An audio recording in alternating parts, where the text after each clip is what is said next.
श्री राम जय जय राम।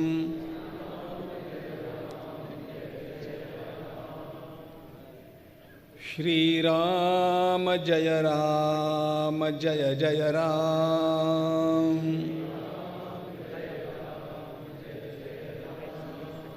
श्री राम जय जय राम।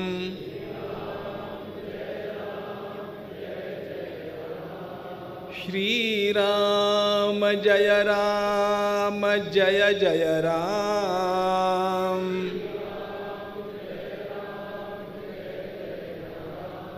श्री राम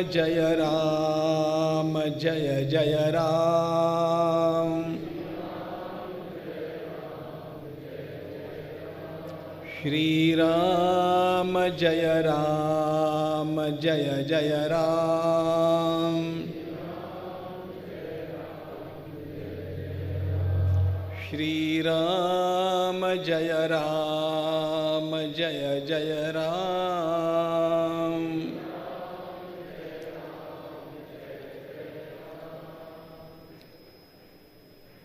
वर्णानाम् अर्थसंघानां रसानां छंदसामपि मंगलानां च कर्तारौ वंदे वाणी विनायकौ।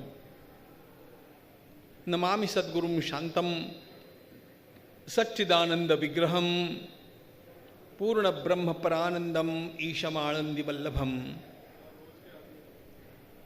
प्रपन्न पारिजाताय तोत्रवेत्रैकपाणये ज्ञानमुद्राय कृष्णाय गीतामृतदुहे नमः।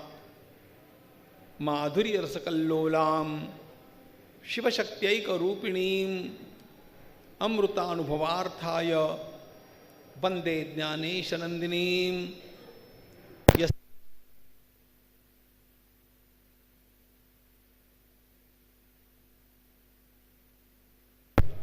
स गुरुः पातु मां सदा आपदामपहर्तारं दातारं सर्वसंपदां लोकाभिरामं श्रीरामं भूयो भूयो नमाम्य।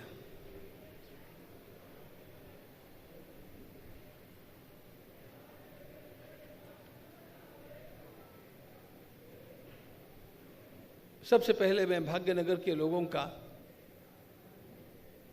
हृदय से अभिनंदन करना चाहता हूं कि उन्होंने इस समय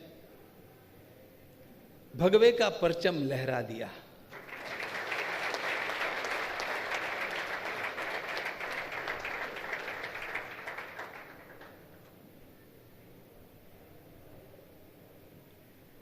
इतिहास के एक मोड़ पर हम लोग खड़े हैं और इतिहास के इस मोड़ पर हम सब लोगों को अपना अपना कर्तव्य निभाना है।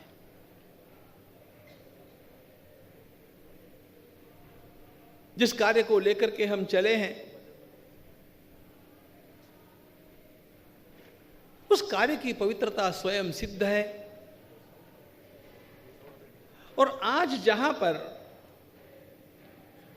हम लोग मिल रहे हैं वो स्थान भी सिद्ध है।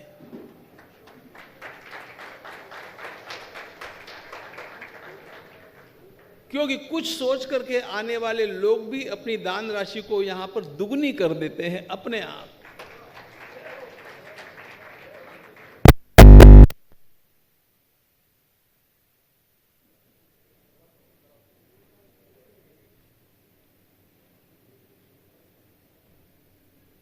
पांच अगस्त का दिन भारत के इतिहास में एक अत्यंत बड़ा संस्मरणीय दिन रहेगा। करोड़ों करोड़ों आंखें, अनगिनत नेत्र अयोध्या में घटती हुई उस छोटी सी घटना की ओर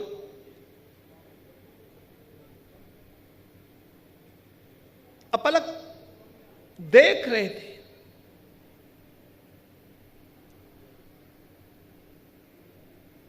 शिला पूजन और भूमि पूजन के उस दृश्य को देख करके लाखों नेत्र भीगते जा रहे थे। लोगों के नेत्रों में आंसू थे। लोगों को लगता था हमारा पीढ़ियों का सपना पूरा हुआ, हमारा शताब्दियों का सपना पूरा हुआ। हम लोग उनको भी याद कर रहे थे जिन्होंने इस मंदिर के निर्माण के लिए अपने जीवन की बाजी लगा दी, लेकिन जीवन के रहते अपनी आंखों से वे इस दृश्य को देख नहीं सके थे। हमारा सभी का परम विश्वास है आत्म तत्व के अमर होने के कारण वे सभी आत्माएं उस दृश्य को देख करके प्रसन्न हो रही थी, समाधान प्राप्त कर रही थी।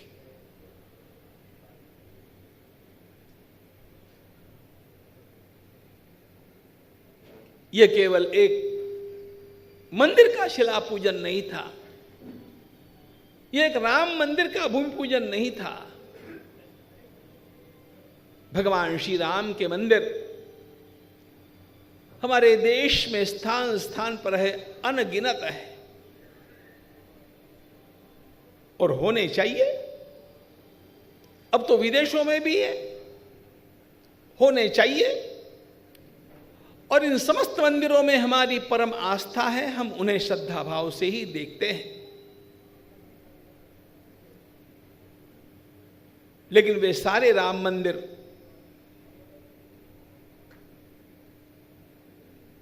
अपने अपने स्थान के मंदिर है और अयोध्या में बनने जाने वाला राम मंदिर ये राष्ट्र मंदिर होने वाला है, ध्यान रखिए।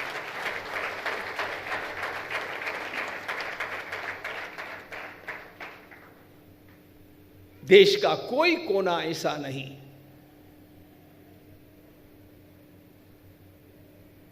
सारे संसार में कोई देश ऐसा नहीं जहां से लोग तरसते नेत्रों से उस दृश्य को देख रहे थे। यह सामान्य मंदिर नहीं, 5 शताब्दियों तक जिसके लिए संघर्ष चला,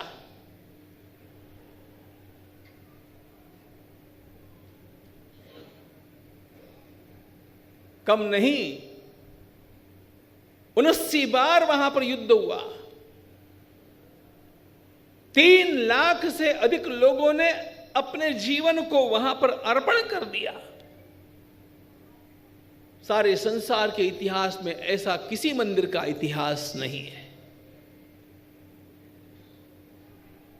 भगवान श्री राम का मूल मंदिर बना था कुश और लव के द्वारा।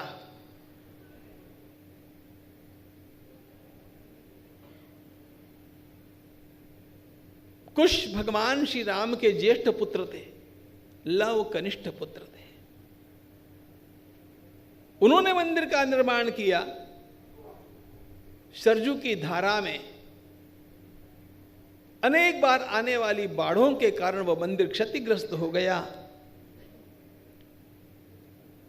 हमारे देश के महान सम्राट विक्रमादित्य ने उसका पुनर्निर्माण किया। हमारे देश में परंपरा रही है कि राजाओं का यह कर्तव्य होता है कि वे धर्मस्थानों का पुनरुद्धार करें।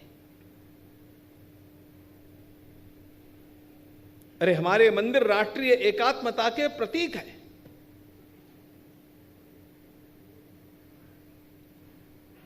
इंदौर में राज करने वाली देवी अहल्या देवी ने स्थान स्थान के शिव मंदिरों का ज्योतिर्लिंगों के मंदिरों का उद्धार किया। काशी विश्वनाथ का जो मंदिर आज हम लोग देखते हैं वो अहल्या देवी का बनाया हुआ है। वो मूल महाराष्ट्र की, बाद में मध्य प्रदेश की, मंदिर बना उत्तर प्रदेश में और उसके ऊपर सोना चढ़ा, वह पंजाब के राजा रणजीत सिंह के द्वारा चढ़ाया गया। हमारा धर्म हमें बांधता है। हमारे भगवान श्री राम भगवान श्री कृष्ण, भगवान श्री शिव, ये हमें बांधते हैं, हमारे तीर्थ हमें एकत्रित कराते हैं। किसी को नहीं लगता कि रामेश्वरम तमिलनाडु का मंदिर है, किसी को नहीं लगता कि बद्रीनाथ उत्तराखंड का मंदिर, सबको यही लगता है कि सब हमारे हैं। यह सांस्कृतिक एकात्मता है।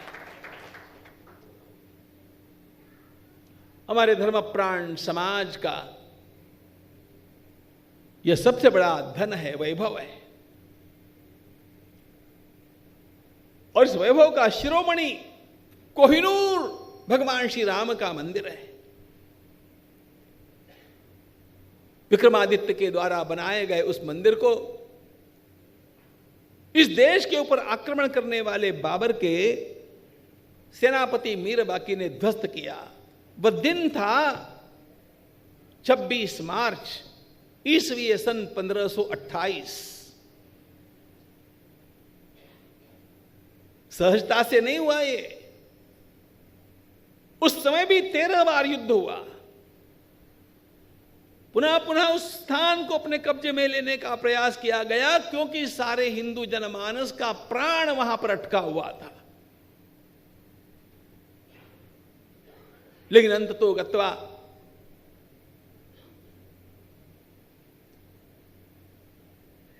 इन आक्रांताओं ने अपना डेरा वहां जमा लिया, मंदिर को धराशायी करके उसी के ऊपर एक ढांचे का निर्माण किया गया। चुपचाप नहीं सहा उस समय के भी समाज ने ध्यान रखना। उस समाज ने कहा कि ठीक है, ढांचा आप बनाते बनाइए, लेकिन हम मीनार नहीं बनाने देंगे। आपने कभी मीनार नहीं है ऐसी मस्जिद देखी? ऐसी होती नहीं है। लेकिन उस ढांचे पर कभी उन्होंने 500 वर्षों में भी मीनार नहीं बनने दिया।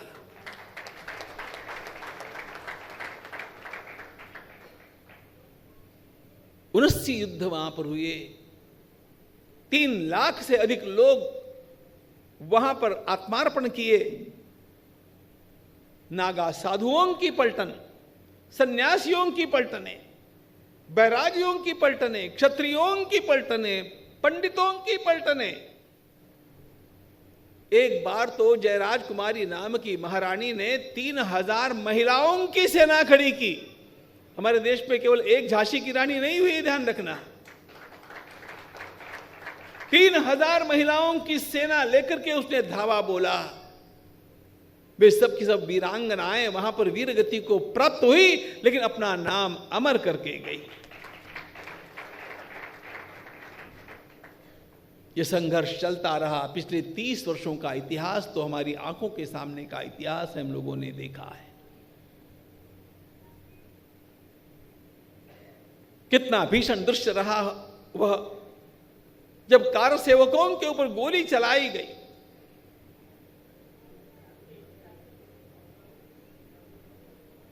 अपने रामलला की सेवा करने के लिए देश के कोने कोने से लोग वहां पर पहुंचे थे। आपदाओं को झेल करके पहुंचे थे, लाठी खा करके भी और गोली झेल करके भी पीछे नहीं हट रहे थे। कलकत्ता के कोठारी बंधुओं में से एक को गोली लगी तो दूसरा पीछे नहीं हटा, आगे बढ़ा।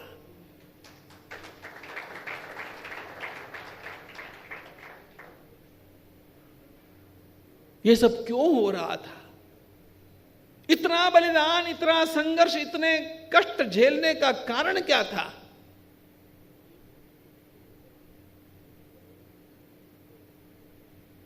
वह केवल जमीन का टुकड़ा प्राप्त करने की बात नहीं थी। वह राष्ट्र की अस्मिता को पुनः स्थापित करने की बात थी। मंदिर तोड़ा ही इसलिए जाता था। आक्रमण करने वाले लोगों ने जो आक्रमण किए वो केवल लूटपाट करने के लिए नहीं किए। हिंदुओं की मानसिकता को रगड़ करके, कुचल करके समाप्त करने के लिए किए। लूटपाट तो की ही, लेकिन बिना कारण मंदिर तोड़े, बिना कारण सड़क के ऊपर लाकर के गौ माताओं की हत्या करते रहे, बहन बेटियों को उठा करके ले जाते रहे। सरेआम कत्ल करते रहे। यह सब क्यों हो रहा था? यह सब इसलिए हो रहा था कि यह आक्रमण केवल राजकीय नहीं था, यह सांस्कृतिक आक्रमण था। इन लोगों को हमारी संस्कृति को ही उखाड़ करके फेंकना था। कैसे उखाड़ करके फेंका जाता है संस्कृति को? आप ईरान की ओर देखिए। 350-400 वर्ष के पहले ये ईरान नहीं था। It was called Persia and all Parsis lived there. लेकिन जैसे ही यह आक्रमण हुआ, इतना पाशवी आक्रमण कि सारे देश को धर्मांतरित कर दिया गया। बाकी जो भागे उनको जहां जहां शरण मिली, हमारे देश में जो पारसी लोग आए वो वहां से आए, उनके देश में कोई नहीं रहा। ऐसे सभी के सभी देशों को बदल दिया गया। ध्यान रखना, इतिहास के विद्वानों का यह एक मत से कथन है कि जहां जहां यवनों का राज्य आया और वह 75 से 100 वर्षों तक रहा, वह देश फिर से उठ नहीं सका। वो बदल ही गया, पूरा पूरा बदल गया। And ultimately what they right, you know, the only exception is India. केवल भारत ही एक अपवाद है, जहां पर सदियों से आक्रमण रहा, सदियों से उनका राज्य भी रहा, लेकिन पुनः पुनः हिंदू समाज जगता रहा, खड़ा होता रहा और अपने दम पर खड़ा होकर के अपनी अस्मिता को टिकाए रहा। इसीलिए तो कहा, आपने जो बात कही बड़ी सुंदर बात थी, ईरान मिस्र रूमा, ईरान मिस्र रूमा सब मिट गए जहां से, अब तक मगर है बाकी नामो निशा हमारा, अब तक मगर है बाकी नामो निशा हमारा। कुछ बात है कि हस्ती मिटती नहीं हमारी, कुछ बात है कि हस्ती मिटती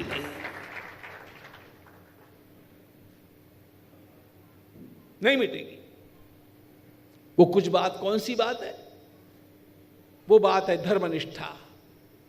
स्वामी विवेकानंद कहा करते थे कि भारत का डीएनए धर्म में है, भारत की पहचान धर्म है।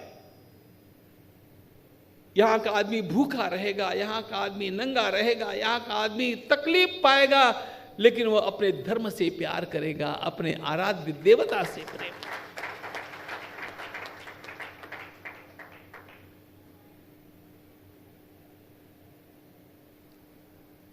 इतने भीषण इतिहास के प्रवाह के बहने के पश्चात अगले पिछले वर्ष 9 नवंबर के दिन हमारे देश के उच्चतम न्यायालय ने इस सत्य को स्वीकार किया कि वहां पर और कुछ नहीं था, राम मंदिर ही था और राम जी का ही मंदिर बनना चाहिए।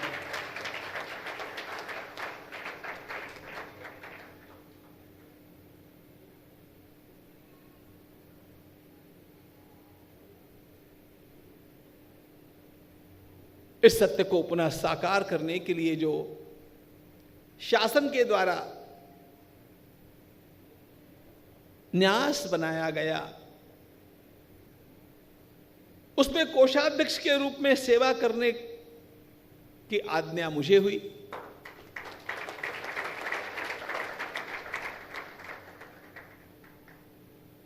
सोचा कभी नहीं था कि यह सब करना पड़ेगा, लेकिन जब ये दायित्व आया तो मैंने एक बात मेरे सब साथियों से कह दी। ये गीता परिवार के और महर्षि वेदव्यास प्रतिष्ठान के लोग मेरे पास बैठे हैं, सबसे कह दिया कि अब ये सारे काम आप संभालो, मैं केवल अयोध्या का ही काम देखने वाला।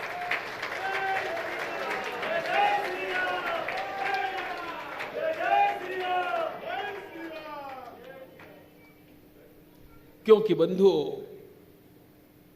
इस कार्य का महत्व ऐतिहासिक और इतिहास में भी सबसे विशिष्ट है। वहां केवल राम जी का मंदिर नहीं बनना है, राष्ट्र की अस्मिता का जागरण उसके माध्यम से होना है। भगवान श्री राम हमारे जीवन आदर्श रहे। संसार में जितने भी सद्गुण हैं, उन सारे सद्गुणों का दर्शन हमें भगवान श्री राम के दिव्य चरित्र में होता है। ऐसा कोई प्रदेश नहीं, ऐसा कोई प्रदेश नहीं जहां राम कथा उस प्रदेश की भाषा में लिखी नहीं गई। हर प्रदेश की भाषा में राम कथा है। ऐसा कोई कवि नहीं, ऐसा कोई लेखक नहीं जिसने भगवान श्री राम के गुण गाए नहीं। आसे तु हिमाचल सर्वत्र राम। भगवान श्री राम का वह दिव्य प्रवास अयोध्या से लेकर के श्रीलंका तक का, सारे देश को जोड़ने वाला यह प्रवास, और देश को केवल भौगोलिक रीति से नहीं, सभी स्तरों से जोड़ने वाला। अयोध्या के क्षत्रियों से उन्होंने श्रृंगवेरपुर के भिलों को जोड़ा, उनके साथ ऋषियों को जोड़ा, गोंडों को जोड़ा, संथालों को जोड़ा, वानरों को जोड़ा। अरे राक्षसों में भी जो सज्जन थे उन सज्जनों को भी जोड़ा, विभीषण जैसे। और यह जो अत्यंत बड़ा सेतु बंधन भगवान ने किया, हृदय से हृदय को मिला करके, उसमें संपूर्ण भारत छलकता है। संपूर्ण भारत का एक स्थान पर चित्र भगवान श्री राम में दिखता है। और इसलिए यह बनने वाला मंदिर राष्ट्रीय अस्मिता का मंदिर है, सामाजिक समरसता का मंदिर है, यह राष्ट्र की एकात्मता का मंदिर है। यह राष्ट्र एकात्म है। लोग इस राष्ट्र को तोड़ने पर तुले हुए हैं। कोई कुछ मांग करता है, कोई कुछ मांग करता है। टुकड़े टुकड़े हो जाए इस देश के, इस प्रकार की बातें कहने वाले, इस प्रकार के नारे लगाने वाले लोगों को आपने देखा है। अयोध्या में भगवान श्री राम के मंदिर के बनने के साथ ध्यान रखना, एक बात पक्की हो जाएगी कि यह देश कभी नहीं टूटेगा, यह देश अखंड रहेगा।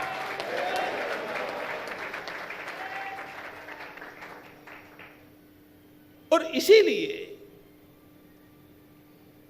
इस मंदिर के निर्माण के अभियान में जो निधि समर्पण का कालखंड हमारे सामने है, उस कालखंड में हम सबके पास जाकर के और आवाहन करते हैं, जागरण करते हैं। एक सत्य आपको बतलाता हूं। हमारे देश के एक अत्यंत संपन्न परिवार ने एक बहुत बड़े व्यक्ति के साथ मेरे पास समाचार भेजे कि महाराज, ये सारा जितना भी व्यय है हमारा एक परिवार ही कर देगा, 2000 करोड़ रुपयों का खर्चा कर देगा। आपको और कुछ भी करने की आवश्यकता नहीं है, केवल डिजाइन्स बना करके डिजाइन्स हम लोगों को दे दो, हम बना देते हैं। जिन्होंने मेरे पास समाचार लाए वो बहुत श्रेष्ठ व्यक्ति है। मैंने उनसे विनम्रतापूर्वक कहा कि आप आदर के साथ उन लोगों से कहना कि हम आपकी भावना का आदर करते हैं, लेकिन हम इस ढंग से मंदिर बनाना नहीं चाहते हैं। पहली बात तो यह है कि यदि इस प्रकार से मंदिर आपके एक परिवार के द्वारा बनाया गया तो वो एक ही परिवार का मंदिर जाना जाएगा। हम लोग ये नहीं चाहते। चाहे आप वहां पर नाम नहीं लगाएंगे, लेकिन फिर भी वो एक परिवार का मंदिर होगा। हम झुग्गी झोपड़ियों में जाएंगे, हम गरीबों की बस्तियों में जाएंगे, हम वनवासी अंचलों में जाएंगे, हम छोटे छोटे किसानों के पास जाएंगे, रेलवे स्टेशन पर मजदूरी करने वाले कुलियों के पास जाएंगे और उनको 10-10 रुपए का कूपन दे करके कहेंगे राम जी के लिए देना।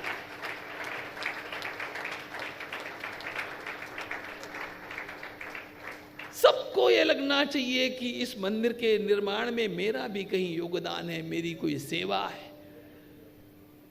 परमात्मा ने जो शक्ति मुझे प्रदान की, उस शक्ति को लगा करके मैंने भी सेवा की। इसका समाधान इस देश के अधिकांश लोगों को मिलना चाहिए। इसलिए हम लोग 4 लाख गांवों में जाएंगे, 11 करोड़ परिवारों से संपर्क करेंगे। कम से कम यह मंदिर किसी एक व्यक्ति का नहीं, एक परिवार का नहीं, कुछ परिवारों का नहीं, यह समग्र राष्ट्र का मंदिर होना चाहिए। समग्र राम भक्तों का यह मंदिर होना चाहिए। कन्याकुमारी का विवेकानंद शिला स्मारक आप लोगों ने देखा होगा मित्रों। वो शिला स्मारक जब बना कन्याकुमारी में, यह 1964 की बात है। मैं 10वीं कक्षा में पढ़ रहा था उस समय, और उसके निर्माण के लिए 1-1 रुपयों के कूपन निकले थे और मुझे बड़ा उत्साह था। हमारे गांव में सबसे ज्यादा कूपन बेचने वाला मैं था।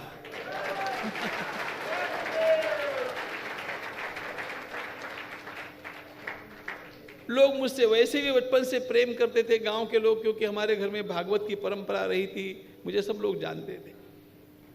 मैं दुकान में जाकर के श्रीमान जी से भी ले लेता था और घर में जाकर के श्रीमती जी से भी ले लेता था। बात 1 रुपयों की होती थी, कोई बड़ी बात नहीं थी। और सप्ताह के, अठवाडिये के बाजार में जाकर के भी खड़ा हो जाता। मैं ये इसलिए बतला रहा हूं कि ये बात तो 1964 की है। प्रत्यक्ष एकनाथ जी से मिलने के लिए मैं वहां पर जो पहुंचा तो 1980 में गया। उस समय मैंने जब वो शिला स्मारक पहली बार देखा, मेरी आंखों में आंसू ये सोच करके आए कि मेरे छोटी अवस्था में भी मैंने इस मंदिर के लिए कुछ तो भी किया है। कितना सा किया होगा, इतना सा किया है ना, लेकिन फिर भी वह एक भाव जुड़ गया वहां पर। हम चाहते हैं कि इस देश के हर व्यक्ति का भाव उस मंदिर के साथ जुड़ना चाहिए कि अयोध्या के राम जी का मंदिर मेरा मंदिर है, उसके लिए मैंने भी कुछ किया है।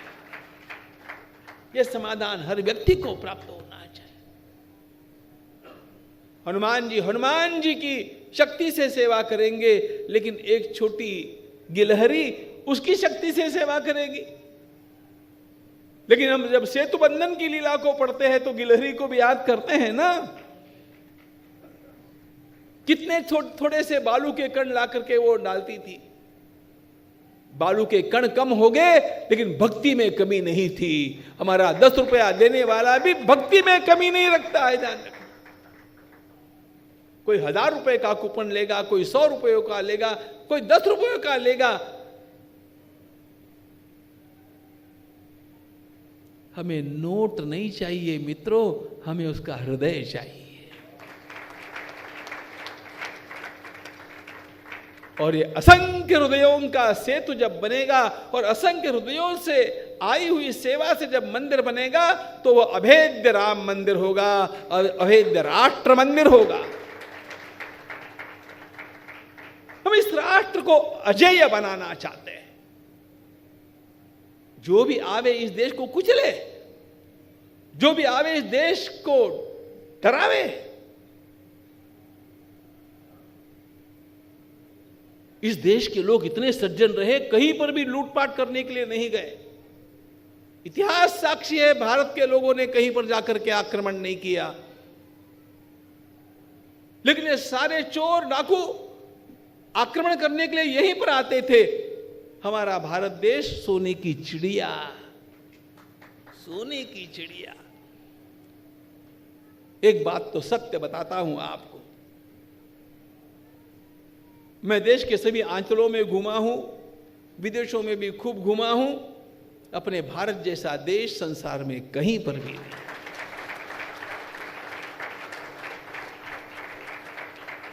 प्रकृति ने इस देश के ऊपर इतनी कृपा की है, आज भी सारे संसार में सबसे बुद्धिमान लोग भारत के हैं, ध्यान रखना।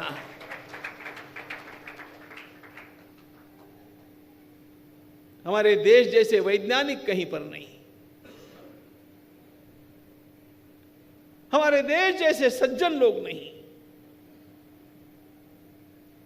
कुछ कुछ संस्कार हम लोगों में आ गए, वो संगति से आए, जिन लोगों की नहीं होनी चाहिए थी उनकी संगति हो गई। लेकिन मूलतः बेसिकली ये सज्जनों का देश, ये सशक्तों का देश। लेकिन गलती हमारी इतिहास में ये हो गई, हम सावधान नहीं रहे। हमें ऐसे लगा कि जैसे हमारा धर्म है, इसका भी धर्म है, सब लोग अपने अपने धर्म का पालन करेंगे। अरे हमारा धर्म आक्रामक नहीं है। औरों के धर्म जब आक्रामक बन करके आते हैं और हम ही का नाश करना चाहते हैं, आफत तब आती है। इसलिए यह समृद्ध भारत तो बनना चाहिए, यह शिक्षित भारत तो बनना चाहिए, लेकिन यह सावधान भारत भी रहना चाहिए। और इस सावधानता के लिए भारत को महान तो बनना है, सोने की चिड़िया नहीं बनना है, क्योंकि चिड़िया को कोई भी कुचलना चाहता है। सोने का शेर बन करके भारत खड़ा होना है। ये 56 इंच की आवश्यकता इसके लिए है जी।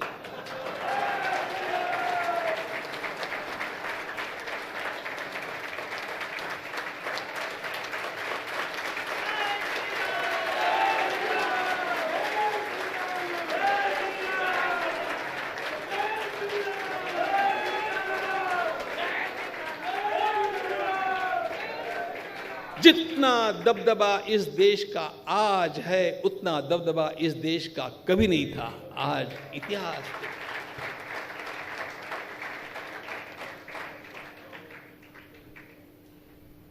हम विजय की ओर चल रहे हैं और भगवान श्री राम विजय की मूर्ति है।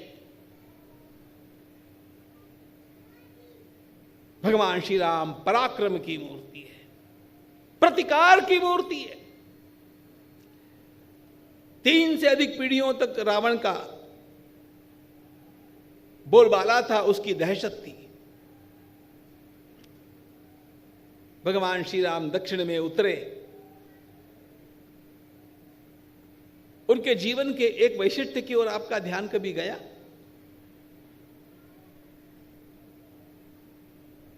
पिताजी के वचन को पूर्ण करने के लिए उन्होंने अयोध्या का त्याग किया।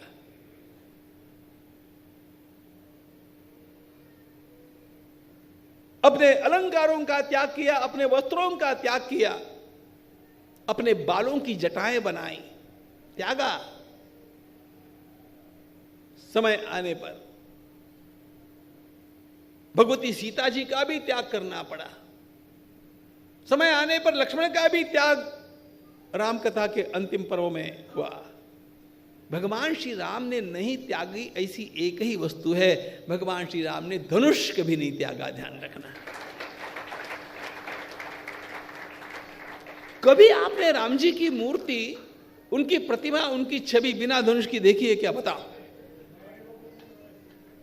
इसलिए भगवान भगवत गीता में भी यही कहते हैं, राम शस्त्रभृतामहम, शस्त्रधारी लोगों में मैं श्री राम। और ये जो धनुष है, ये प्रतिकार का प्रतीक है। प्रतिकार करना सीखना चाहिए, अड़ना सीखना चाहिए।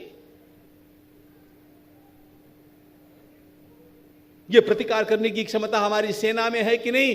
सेना ने गलवान घाटी में प्रमाणित कर दिया। सेना सर्वदा इस बात को प्रमाणित करती आई है।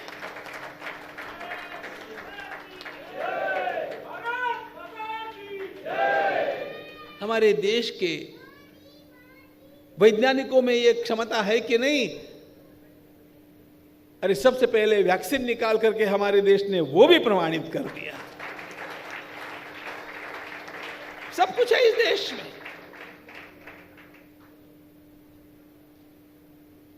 इतना सब होने पर भी राम नहीं था। राम सामर्थ्य का प्रतीक है। किसी में शक्ति नहीं होती है ना, हम कहते हैं उसमें कोई राम नहीं है। राम सामर्थ्य का प्रतीक है। भगवान श्री राम लला जब वहां पर विराजेंगे, ध्यान रखना, इस देश का सामर्थ्य जगेगा, सुप्त सामर्थ्य जगेगा, इस देश का आत्मबल जगेगा। मंदिर तो हम बनाएंगे ही, उसकी सारी जानकारी और भी हम आपको देते रहेंगे। परकोटे के अंदर का मंदिर, परकोटे के बाहर के 67 क्षेत्र को 108 एकड़ बना करके उसका विकास, उसमें विभिन्न निर्माण, वो भी वर्ल्ड क्लास निर्माण। एक बात आपको और बतला देता हूं मित्रों, हमारे मुख्यमंत्री पूज्य योगी जी महाराज ने निश्चय किया है कि मैं तो पूरी अयोध्या को ही वैदिक सिटी बना करके छोड़ूंगा।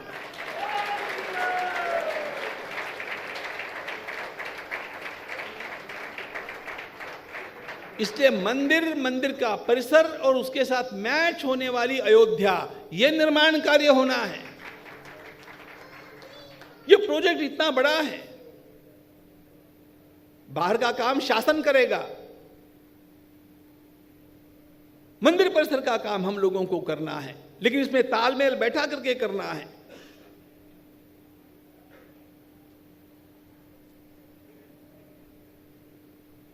पच्चीस वर्षों से मैं अपनी हर कथा में, भाग्यनगर की भी हर कथा में मैंने ये बात कही है, हर कथा में कही है, मंदिर भव्य बनाएंगे, मंदिर वहीं बनाएंगे। ऐसा मेरा कोई कार्यक्रम नहीं था जिस कार्यक्रम में मैंने ये बात नहीं कही। वो बात हमारे लिए मंत्र बन गई और आज वह मंगलमय दिन आया। मंदिर वहां पर खड़ा होने के पश्चात काम पूरा हो जाएगा ऐसा लगता है आपको? ना, हमारे कार्य के 3 चरण हैं, इसका आपको पता होना चाहिए। पहला चरण परकोटे के अंदर का मंदिर बनाना, दूसरा चरण परकोटे के बाहर का विकास करना, अयोध्या का विकास करना, ये वहां की उत्तर प्रदेश सरकार का काम है, वो देखेंगे। लेकिन हमारा काम उसके पश्चात जो तीसरे चरण में रहेगा, वो अयोध्या को सारे विश्व की सांस्कृतिक राजधानी बनाना है। The cultural capital of the whole world. लोग मुझसे पूछते हैं कि ये कैसे बनेगा? मैंने कहा उसका हार्डवेयर तो योगी जी बनाएंगे,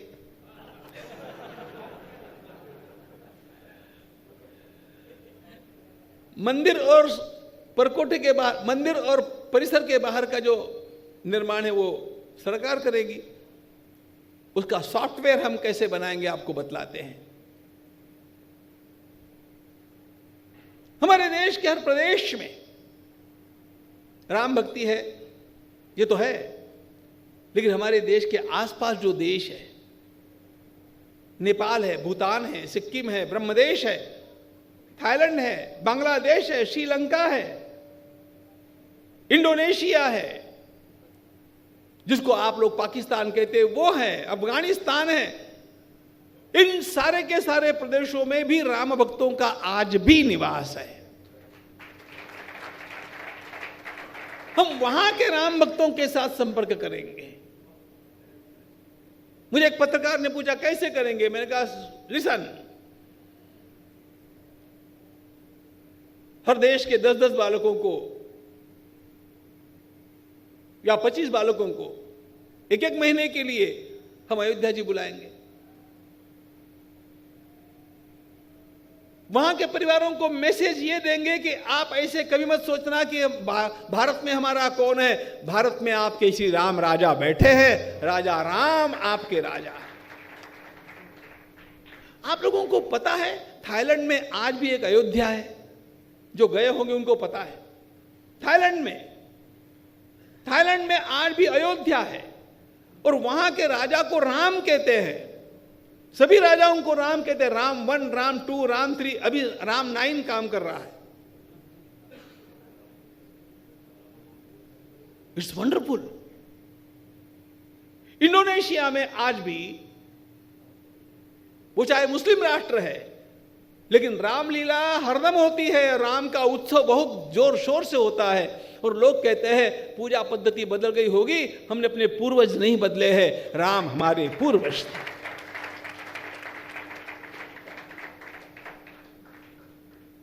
क्या हम हमारे आसपास के देशों के नई पीढ़ी के बालकों में इस प्रकार का भाव निर्माण नहीं कर सकते? जब हम प्रतिवर्ष ऐसे लोगों को बुलाएंगे, वो देख उनको पूरे देश का पर्यटन कराएंगे, उनको भारत दिखाएंगे, हम दिखाएंगे।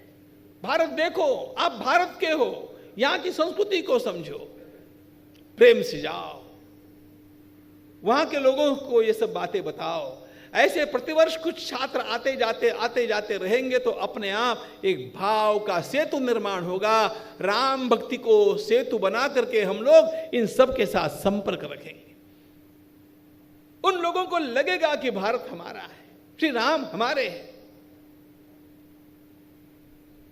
और ये जब आसपास के देशों के साथ हो जाएगा,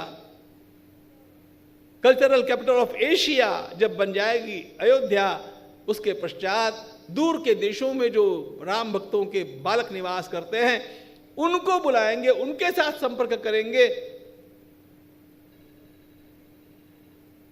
सारे संसार में सब स्थानों पर राम जी को मानने वाले लोग आज भी हैं। उनका कोई नहीं है भारत में, राजा राम उनके हैं। हम उनको विश्वास दिलाएंगे और अपने आप इसका परिणाम क्या होगा पता है? जो जो आएंगे राम जी के चरित्र को सीखेंगे तो अपने आप एक आदर्श लेकर के जाएंगे।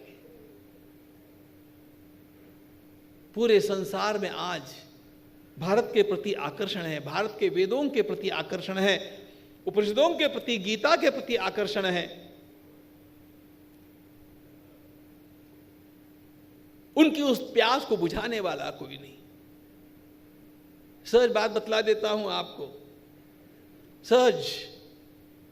कोविड के इस काल में 4.5 महीनों में हमारे गीता परिवार ने 70 देशों के बालकों को, 70 देशों के 52,000 बालकों को भगवत गीता के 2-2 अध्याय कंठस्थ करा दिए। 70 देशों के लोग जुड़ गए। ये गीता परिवार के लोगों को दिमाग में भी नहीं आया था कि इतने देशों के लोग हमारे साथ जुड़ सकते हैं। That is bridging. ये सेतु बंधन है। जो गीता के बारे में, वही राम जी की श्रद्धा के बारे में। और ये काम 11 भाषाओं में चला और सुबह 7 से लेकर के रात में 7 तक चलता रहा, रोज 12 घंटा। इसके लिए 1300 कार्यकर्ता अहोरात्र काम करते रहे। आधे टेक्नीशियन, आधे गीता पढ़ाने वाले, आधे टेक्निकल असिस्टेंट करने वाले। मूल बात, गीता को सेतु बना करके हम लोग इतने देशों में पहुंच गए, तो राम जी की भक्ति को सेतु बना करके तो इससे भी अधिक देशों में हम पहुंच सकते हैं। And that will create a new sense. लोग यहां पर आएंगे, यहां से सीखेंगे और अपने आप भारत माता विश्व गुरु के स्थान पर विराजमान हो जाएगी।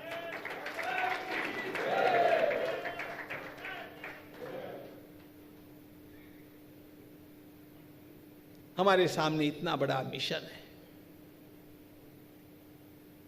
मंदिर बना करके थमने वाले नहीं है। अब ये सारे काम जो होने हैं, ये सारे काम तो हम सब लोगों को मिलकर के करने हैं। इसलिए आपसे एक ही अनुरोध करूंगा,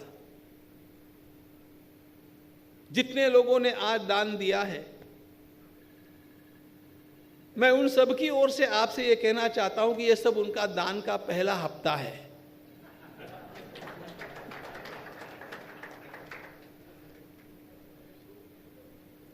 धीरे धीरे यथाशक्ति वो बढ़ता जाएगा।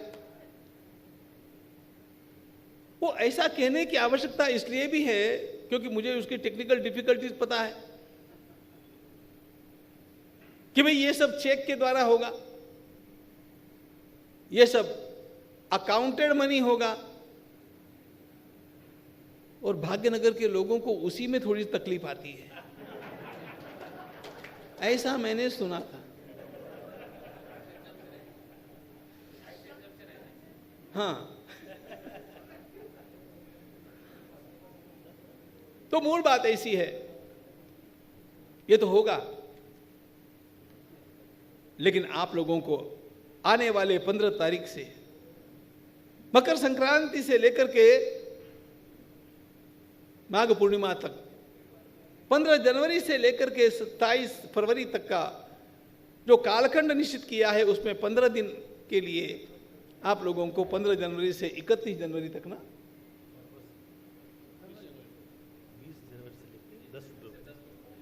20 जनवरी से लेकर के, ये सब के लिए अलग अलग पीरियड है, 20 जनवरी से लेकर 10 फरवरी तक ये जो उपक्रम चलेगा, इसमें आप लोगों को जो काम करना है वो बतलाता हूं।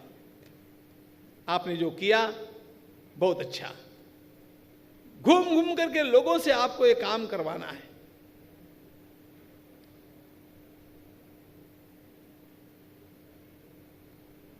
हमारे यहां पर दान करने का भी महत्व है, दान करवाने का भी महत्व है, और जो दान देता है उसका सम्मान करने का भी महत्व है, उसको भी पुण्य मिलता है। इसलिए मैं यहां पर आकर के इन लोगों को दुपट्टा उड़ाता हूं ना, ऐसे नहीं उड़ाता हूं, उसका कुछ 1% GST मुझे भी मिलता है।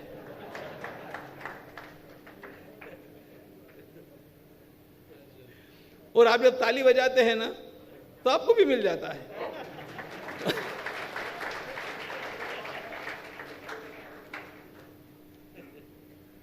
तो हम लोगों को घूमना है, लोगों से मिलना है, दूर दूर तक जाना है। हमारे महाराष्ट्र में एक पद्धति है, वो बतलाता हूं आपको।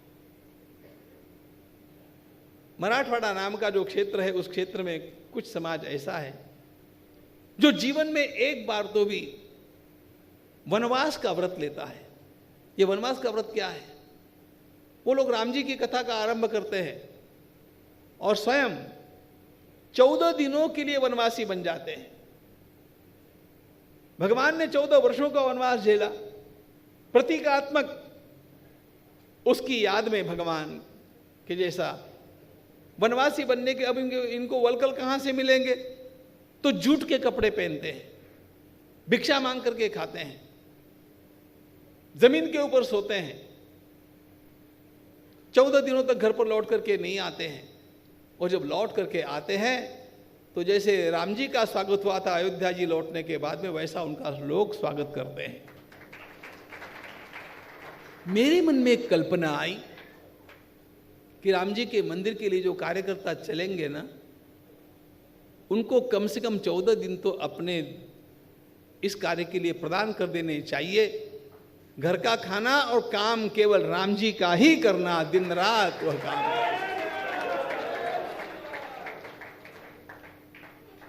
उन दिनों में कोई व्यक्तिगत काम रखना ही नहीं, उसी काम के लिए वो समय दे दिया। इस प्रकार की भूमिका से चलेंगे तो मुझे एक बात का और पता है कि जितनी सेवा, जितना निधि ये हमारे भाई लोग इकट्ठा करेंगे ना, उससे अधिक निधि हमारी माताएं बहनें इकट्ठा कर सकती हैं। हाँ, आपको उनकी शक्ति का पता नहीं है और उनके पास अनअकाउंटेड कितना है उसका भी पता नहीं।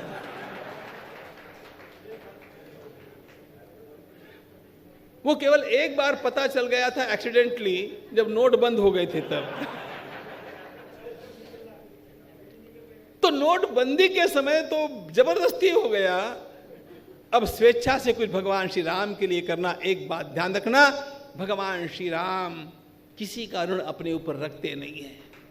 दातारम सर्वसंपदाम, जितनी हम सेवा करते हैं उससे अधिक वो हमें प्रसाद देते ही देते जाते हैं, ध्यान रखना। सबको प्रेरणा देना, अधिक से अधिक सेवा करना, अधिक से अधिक सेवा करवाना, यह अभियान 500 वर्षों के अभियान की पूर्ति है। उन लोगों ने अपने प्राण दे करके और लाठी गोली झेल करके कार्य किया। हम लोगों को तो जब लोगों के पास जाते हैं, उन्होंने गोली झेल करके किया और हम पूरन पोली खा करके करते हैं, तो करने में क्या दिक्कत है? एक बात की कमी है, हमारे मन का निश्चय होना चाहिए। हमारी इच्छा जागृत हो गई तो मुझे विश्वास है भाग्यनगर तो ऐसा शहर है, यहां पर भाग्य लक्ष्मी विराजमान है। इसलिए ऊपर से जो कुछ आपको टारगेट आया होगा, आपके सारे टारगेट फेल करके भी आप आगे निकल जाएंगे, ऐसा मेरा विश्वास है। उतनी अनुकूलता है, परिस्थिति की अनुकूलता है, लोगों के उत्साह की अनुकूलता है, कार्यकर्ता के कार्य की अब आवश्यकता है। उतना काम आप अवश्य करेंगे तो अपने आप अपने रामलला का, जिसने इतने वर्ष कपड़े के टेंट में बिताए हैं, उसका घर बनाना है। अपना घर बनाते समय हम कहते हैं अरे कोई विचार मत करो, वो तो एक बार ही बने हैं, कोई विचार मत करो, अच्छे से अच्छा बनाओ, कोई खर्चे का विचार मत, ऐसा करते हैं ना। तो हम अपने घर को बनाते समय ये विचार करते हैं, राम जी के घर को बनाते समय जो इस प्रकार का ही विचार करेगा उसके ऊपर भगवान की सबसे अधिक कृपा होगी, ये पक्का विश्वास। सर्वे भवन्तु सुखिनः, सर्वे सन्तु निरामयाः, सर्वे भद्राणि पश्यन्तु, मा कश्चित् दुःखभाग्।